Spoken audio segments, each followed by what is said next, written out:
पण हा एकमेव आमचा मुख्यमंत्री असा आहे की त्याने आमच्या भगिनींसाठी पहिल्यांदा अशा प्रकारची योजना आली, त्यासाठी आपण सर्वांनी त्याचं या ठिकाणी स्वागत करणं गरजेचं आहे. की खऱ्या अर्थाने सर्वसामान्य कुटुंबातील एका स्त्रीला त्या 1500 रुपयाची काय कशा पद्धतीने वाटतात, मी थोडं आपण ऐकावं. 1 मिनिटात आहे. बघा, एका साध्या घरातल्या आजीबाईची प्रतिक्रिया आहे. आजीबाई म्हणतात, सक्का भाऊ वर्षात 200 रुपये देताना काचकूच करतो. भाऊ, झालेल्या लोकसभेमध्ये कुणी काही क्रेडिट घ्यायचा प्रयत्न करून दे, तर या दक्षिणच्या पट्ट्या वाघाने छत्रपती जे आपले महाराज आहे ते विजयी झाले, त्यांचं अभिनंदन आहे. पण त्यांचं मोठं लीड होणार होतं, त्यापासून रोखलं दक्षिणच्या वाघाने यांचं मी अभिनंदन करतो. सन्माननीय मुख्यमंत्री एकनाथ शिंदे साहेब यांच्या नेतृत्वाखाली 3200 कोटी रुपयाचा हा फ्लड कंट्रोल म्हणजे पूर नियंत्रण आणण्यासाठी प्रकल्प आपण राबवत आहे. त्यामुळे कोल्हापूर आणि सांगली जिल्ह्यामध्ये पुढच्या काळामध्ये पूर येणार नाही याची दखल हे सरकार घेत आहे. बंधुभगिनी, सन्माननीय मुख्यमंत्री एकनाथ शिंदे साहेब यांच्या नेतृत्वाखाली 3200 कोटी रुपयाचा हा फ्लड कंट्रोल म्हणजे पूर नियंत्रण आणण्यासाठी प्रकल्प आपण राबवत आहे. त्यामुळे कोल्हापूर आणि सांगली जिल्ह्यामध्ये पुढच्या काळामध्ये पूर येणार नाही याची दखल हे सरकार घेत आहे. बंधुभगिनी, रंकाळा कसा वाटतो? छान छान वाटतो ना? बघितलं की नाही? की रंकाळा कसा वाटतोय? कसा वाटतोय? विरोध करणाऱ्यांनी ते जरा सांगायला पाहिजे. तुम्ही स्पेशियस, लक्झुरियस, सगळं मिळेल अगदी मनासारखं. बटू बिल्डर्स यांचा नवीन गृहप्रकल्प गृहलक्ष्मी रचना. खरं म्हणजे या राज्याला स्थापना होऊन जवळपास 74 वर्ष पूर्ण झाली. भगिनींसाठी बोलतोय मी 2 मिनिट. आणि या 74 वर्षामध्ये अनेक मुख्यमंत्री या राज्यामध्ये होऊन गेले, पण हा एकमेव आमचा मुख्यमंत्री असा आहे की त्याने आमच्या भगिनींसाठी पहिल्यांदा अशा प्रकारची योजना आली, त्यासाठी आपण सर्वांनी त्याचं या ठिकाणी स्वागत करणं गरजेचं आहे. कल्याणकारी योजनांचा बेताज बादशाह म्हणून सन्मान्य एकनाथ शिंदेना पाहिलं जाते. बांधवा, मी एक आजीबाई तिची प्रतिक्रिया फक्त आपल्याला दाखवणार आहे की खऱ्या अर्थाने सर्वसामान्य कुटुंबातील एका स्त्रीला त्या 1500 रुपयाची काय कशा पद्धतीने वाटतात, मी थोडं आपण ऐकावं. 1 मिनिटात आहे.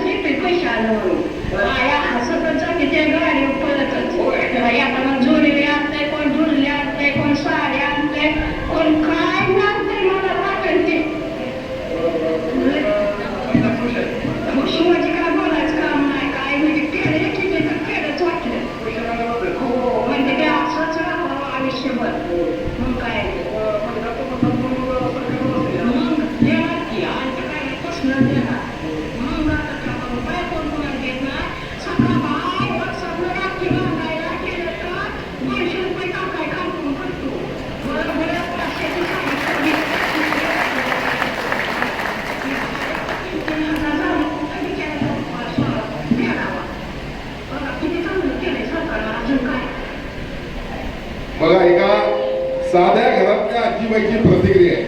आजीबाई म्हणतात, सक्का भाऊ वर्षात 200 रुपये देताना काचकूच करतो. वर्षात नाही कधी 500 रुपयाची साडी आणताना वर्षात कधीतरी आणतो. अर्थात परिस्थितीमुळं या ठिकाणी जास्त आपल्याला कुणाचा अपमान नाही करायचा आहे, पण या ठिकाणी बंधू भगिनींनो माझी आपल्याला नम्र विनंती आहे की प्रत्येकासाठी काही ना काही या मुख्यमंत्र्यांनी आपल्या केलेलं आहे. प्रत्येकासाठी योजना आणलेली आहे. आमच्या भगिनींसाठी उच्च शिक्षित मुलींसाठी त्या ठिकाणी मोफत शिक्षणाची व्यवस्था केलेली आहे. शेतकऱ्यांसाठी योजना आहे, ज्येष्ठांसाठी योजना आहे. असंख्य योजना या राज्यामध्ये एकही नागरिकता असा राहिलेला नाहीये की तो योजनांपासून वंचित आहे. तुम्ही दक्षिणचे हात जरा वरती करा. दक्षिणचे आहे कसे? नक्की काय सगळे दक्षिणचे आहेत ना? म्हणजे मला या ठिकाणी खात्रीनं म्हणावं लागेल, भाऊ, झालेल्या लोकसभेमध्ये कुणी काही क्रेडिट घ्यायचा प्रयत्न करून दे, तर या दक्षिणच्या पट्ट्या वाघाने छत्रपती जे आपले महाराज आहे ते विजयी झाले, त्यांचं अभिनंदन आहे. पण त्यांचं मोठं लीड होणार होतं, त्यापासून रोखलं दक्षिणच्या वाघाने यांचं मी अभिनंदन करतो. हे सगळे नवीन आहेत, पण या ठिकाणी शिवसेना प्रमुखांना मानणार आहे. खऱ्या अर्थाने शिवसेनेची स्थापना 1986 झाली. मला अजून आठवते 5 मेला शिवसेना प्रमुख कोल्हापूरच्या दौऱ्यावर आले. कोल्हापुराच्या दौऱ्यावर आले असताना 6 मेला बिंदू चौकामध्ये सभा झाली. शिवाजीराव जाधव या ठिकाणी आहेत. पहिल्या दिवसापासूनचे शिवसैनिक आहेत. मी 18 वर्षाचा शिवसैनिक त्यांच्या पायाखाली बसलो होतो. आणि खऱ्या अर्थाने शिवसेनेची स्थापना झाल्यानंतर पहिली निवडणूक आली 1990 साली. दिलीप देसाई त्या ठिकाणी शिवसेनेचे कोल्हापूर शहरातून त्यावेळी शहर मतदारसंघ होता आणि ते आमदार म्हणून विजयी झाले. मला सांगण्याचा हेतू एवढा आहे की आज या ठिकाणी दक्षिण आणि शिवसेना हे वेगळं नातं आहे. पूर्वीचा मतदारसंघ उपनगर आणि शहर असा होता. बावडा शाहूपुरी विभाग पलीकडे होता आणि त्यावेळेला शिवसेनेचा आमदार या उपनगरांमुळे व्हायचा. या ठिकाणी मला खात्रीपूर्ण सांगावं लागेल. आज निवडणुका जवळ आलेल्या आहेत. खरं म्हणजे केंद्र शासनाचं आपण काम पाहावं. सन्माननीय नरेंद्रभाई मोदी यांच्या नेतृत्वाखाली देश आता प्रगतीपथावर जातोय. इंडिया @ 47 देशाला विकसित बनवण्यासाठी सन्माननीय पंतप्रधान नरेंद्रभाई मोदी यांनी एक योजना आखलेली आहे. आज आपला देश 5व्या क्रमांकावर येऊ पाहतोय. 2027 साली आपण 3ऱ्या क्रमांकावर येणार आहोत आणि सन्माननीय पंतप्रधान नरेंद्रभाई मोदी यांच्या माध्यमातून आपण 2047 साली या जगामध्ये 1 नंबरला जाण्याचं स्वप्न आपण पाहिलेलं आहे. आपल्या सर्वांना माहिती आहे गेल्या 10 वर्षामध्ये देशाने मोठी प्रगती केलेली आहे. देशाने मोठी प्रगती केलेली आहे. कनेक्टिव्हिटी मध्ये असेल, त्याचबरोबर तुम्ही बघा आजकालची रेल्वे स्टेशन बघा, आजकालचे एअरपोर्ट्स बघा, आजकालचे बस पोर्ट्स बघा, झालेलं राम मंदिर पहा, काशी विश्वेश्वर मंदिर पहा, त्याचबरोबर मथुरेचं मंदिर पहा, प्रयागराज पहा, वैष्णवदेवी पहा. या देशामध्ये मंदिरं देखील चांगल्या पद्धतीने सुधारण्यात आलेली आहेत. बांधवांनो, व्यापार वाढलेला आहे. खऱ्या अर्थानं पूर्वीच्या काळामध्ये 10 वर्षापूर्वी आपल्याला माहित असेल देश संरक्षणामध्ये संरक्षणाचे हत्यारं तयार करण्यामध्ये फार पाठीमागे होतं. नरेंद्रभाई मोदी यांनी आत्मनिर्भर इंडिया, आत्मनिर्भर भारत ही योजना आणली आणि त्या माध्यमातून त्यावेळेला काही होऊ शकत नव्हतं ते त्यांनी तयार करायला सुरुवात केली. म्हणजे आपल्याला लढाऊ विमानं विकत घ्यावी लागायची, लढाऊ हेलिकॉप्टर्स विकत घ्यावे लागायचे, रणगाड्या विकत घ्यावे लागायचे. आणि मग हे सगळं होत असताना मोठ्या प्रमाणामध्ये आपली करन्सी बाहेरच्या देशामध्ये जायची आणि मग त्यांनी आत्मनिर्भर भारत या माध्यमातून नरेंद्रभाई मोदी यांनी स्वतःची प्रोडक्शन सुरू केली. आज मला या ठिकाणी आपल्याला सांगायला अत्यंत आनंद होतोय. फिलिपाईन्स सारख्या देशांनी 20,000 कोटीची निर्यात, आपली निर्यात 20,000 कोटीची ऑर्डर आपल्याकडे दिलेली आहे. आणि म्हणून आपला देश हा निश्चितपणे पुढच्या 2047 साली हा 1 नंबरची सत्ता झाल्याशिवाय, महासत्ता झाल्याशिवाय वाढवायला राहणार नाही. आज राज्यामध्ये देखील तीच परिस्थिती आहे. आज शहराची परिस्थिती आपण पाहता, शहरामध्ये मोठ्या प्रमाणात निधी दिलेला आहे. आज देशामध्ये नीती आयोग काम करतं, राज्यामध्ये महाराष्ट्र इन्स्टिट्यूशन फॉर ट्रान्सफॉर्मेशन ही संस्था काम करते. त्याचे अध्यक्ष सन्माननीय मुख्यमंत्री एकनाथ शिंदे साहेब आहेत. त्याचा उपाध्यक्ष म्हणून मी काम करतो. ज्या पद्धतीने देश प्रगतीपथावर जात असताना आपल्या सर्वांना माहित आहे आपल्या महाराष्ट्राचा वाटा, ज्याला GDP आपण म्हणतो, तो सर्वात मोठा आहे इतर राज्यांच्या तुलनेमध्ये. आणि आज जर पाहिलं तर देश ज्यावेळी महासत्ता म्हणून पुढे जाणार आहे त्यावेळी आपल्या देखील राज्याची तेवढीच जबाबदारी आहे ती ओळखून या राज्यानं मित्रा या संस्थेची स्थापना केलेली आहे. या मित्राच्या माध्यमातून देश प्रगतीवर जात असताना महाराष्ट्र राज्य देखील प्रगतीवर गेलं पाहिजे यासाठी आम्ही काम करतोय. आणि महाराष्ट्राला प्रगतीवर न्यायचं असेल, देशाला प्रगतीवर न्यायचं असेल तर होणारं नुकसान देखील कळणं तेवढंच गरजेचं आहे.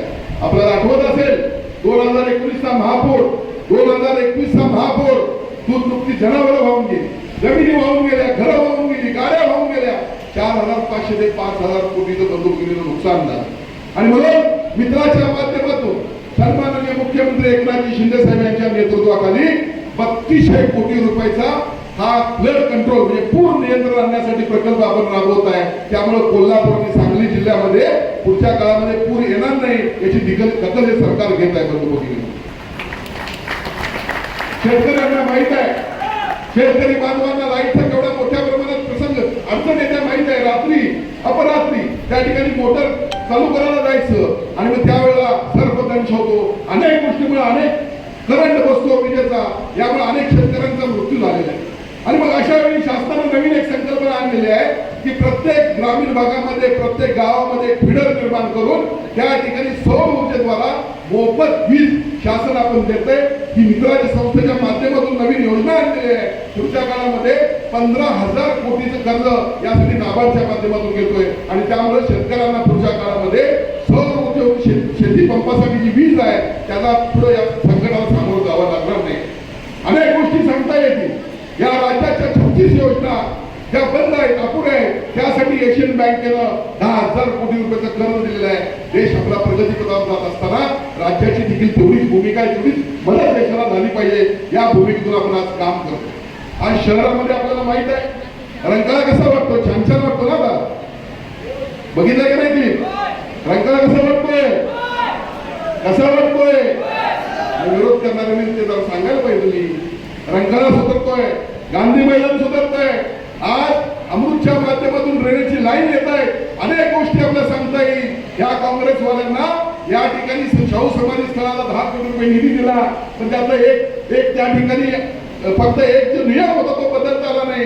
छत्रपती शाहूरायांच्या समाधी स्थळाचं काम अपूर्ण होतं. या ठिकाणी खासदार श्रीकांत शिंदे आले आणि त्याने हा नियम बदलला आणि एका दिवसामध्ये 10 कोटी रुपये बंद करून त्या ठिकाणी दिले. छत्रपती शिवाजी महाराजांचं शाहू महाराजांचं नाव घेऊन राजकारण करण्याचे काम करतात.